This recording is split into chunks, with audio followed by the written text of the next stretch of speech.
Hello दोस्तों, मैं समय मस्तानी। आप लोग देख रहे हैं हमारे अपने यूट्यूब चैनल गीत संगीत हिट को। तो मैं आ गया हूँ एक और नए वीडियो में, एक और नए सॉन्ग के साथ। आप लोगों को थंबनेल देखकर पता चल गया होगा कि ये सॉन्ग किस ट्रैक पर होने वाला है। तो चलिए वीडियो को स्टार्ट करते हैं। उससे पहले कि आप लोगों ने हमारे अपने चैनल गीत संगीत हिट को सब्सक्राइब नहीं किया है तो कर लीजिएगा, और अपने लिए पर्सनल सॉन्ग लिखवाने के लिए हमारे दिए गए नंबर पर कॉल कीजिएगा। तो चलिए स्टार्ट करते हैं आज का वीडियो मुखड़ा के साथ। बता बतानी सुन सखिया, डर लागे कहे में बतिया। हम बता बतानी सुन सखिया, डर लागे कहे में बतिया। नैहर में रहनी केहू से ना कहनी, आ बदला में चुमा ले ले बा।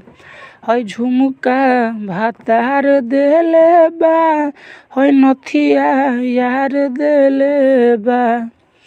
है झुमका भातार देले बा, है नथिया यार देले बा। तो ये था मुखड़ा। उम्मीद करते हैं कि आप लोगों को अच्छा लगा होगा। अगर अच्छा लगे तो एक लाइक ज़रूर कीजिएगा। तो चलिए चलते हैं अपने फर्स्ट अंतरे की तरफ। गाँव वाला यार चिन्ह देले रहे हो, बादला में घड़ी हमसे ले ले रहे हो। बीच में भइल खराबी हो, हमर सैया से हो गइल शादी हो। हम आइल ससुरा यार सुन नैहर अकेले बा। है झुमका भातार देले बा, है नथिया यार देले बा। है झुमका भातार देले बा, है नथिया यार देले बा। हमारा फर्स्ट अंतरा। उम्मीद करते हैं कि आप लोगों को बहुत ही अच्छा लग रहा होगा। अच्छा लगे तो एक लाइक ज़रूर कीजिएगा और चैनल को सब्सक्राइब कर दीजिएगा।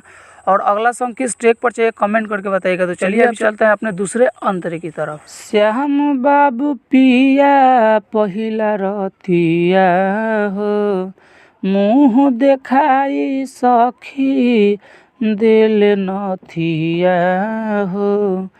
श्याम बाबू पिया पहिला रतिया हो, मुँह देखाई सखी दिल नथिया हो। और रंजन भुअर कहता यार सब दुखवा सहता। आवता दया लागत माया, भइल झमेले बा।